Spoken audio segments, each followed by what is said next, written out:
Time to finish the Blair Line General Store Craftsman kit. You just need to finish the roofing and add some detail to bring the kit to life.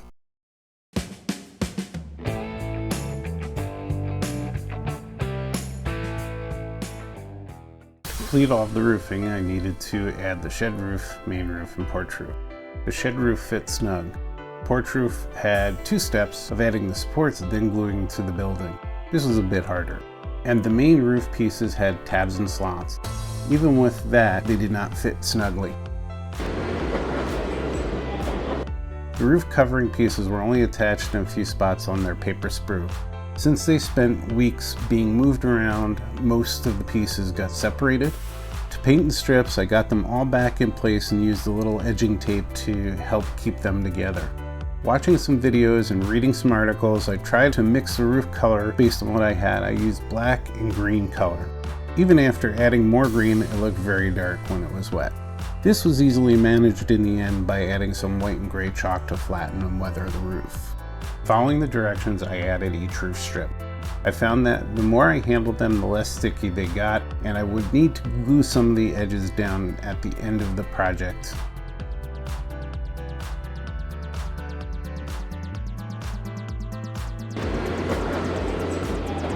Next, I prepped the chimney by using a lightweight spackle. Then I added a wash of India ink and alcohol mix. As you saw in one of the earlier pictures, the 2 main roof pieces were not flush. I pulled out an emery board and cut one end to fit the hole. After a bit of filing, the chimney did fit snug. The smoke was created by pulling fiber from a cotton swab. Next, I painted the trim blue to match the bottom trim of the building. The directions showed the trim all the way around the building. I wanted to keep the building aged a bit, so I decided to skip the trim on the back of the building. Most of the pieces went on just fine with the sticky backing. There were 2 pieces I needed to add glue to make sure they stuck on. There's a top right piece and the lower left side piece. Gave me trouble, but a little bit of glue took care of that.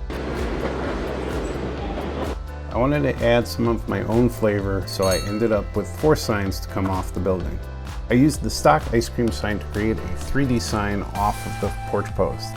As noted in a previous episode, my wife gave the store a name and I wanted to add some local flavor to the signage.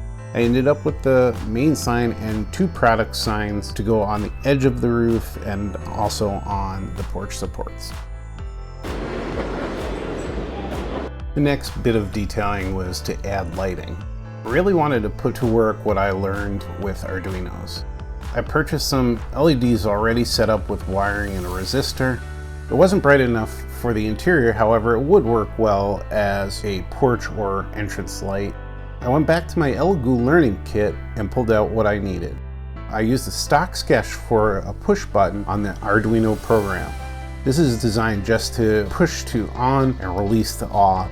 You can pause here to review the sketch and the directions on how to get to the sketch in the Arduino program if you just want to go pull it from there.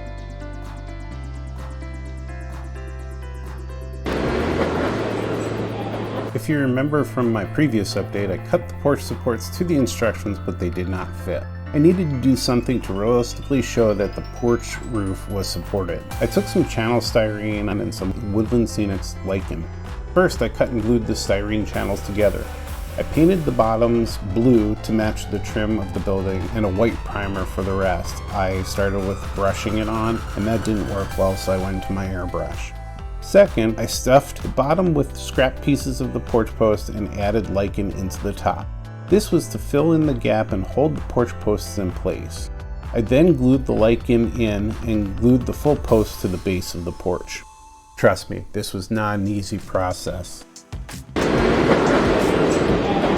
As we look at the final results of this build, I want to thank the New Tracks Modeling Group and its creator, Jim Kello, MMR, for this opportunity to dig my toes into the Craftsman kit ocean. Shout out to Bob Farquhar for such succinct direction and for providing the need-to-know stuff that isn't in kit instructions. And finally, I want to thank Blair Line LLC for making this kit affordable to a group to help many folk get involved in Craftsman kit building. Remember to like this video, click subscribe, and hit the bell so you're notified when a new model railroading video premieres.